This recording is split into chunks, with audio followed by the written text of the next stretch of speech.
История вторая. Заброшенный Алаз. Был в деревне один рисковый мужчина. Сидел много в тюрьме и, видимо, было за что.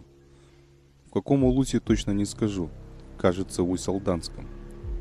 Как-то пришлось ему, то ли с племянником малолетним, то ли с сыном, летом заночевать в одном из заброшенном Аласе, в старой постройке. И, как это водится по местным легендам, полным злых духов Абага.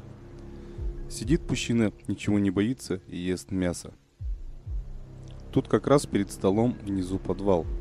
Вдруг крышка подвала приподнимается, плохой запах пошел. Мальчик чуть не умер со страха. А мужик ни бровью не повел. Трогает ружье и говорит грозно: «Ну попробуй выйди, мало не покажется». Крышка постояла и упала. Кушают дальше. Опять крышка осторожно приподнимается.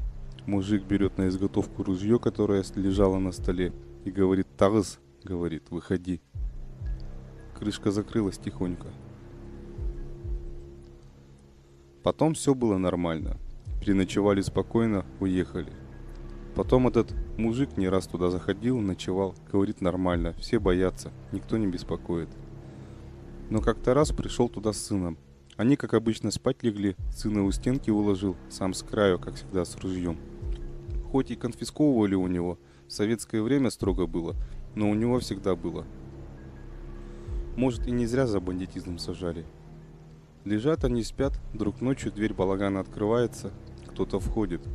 Мужик сквозь сон, ему грозно, мол, чего надо бери, но нас не трожь, а то покажу Кузькину мать. Тишина. Дверь закрылась, но никто не вышел.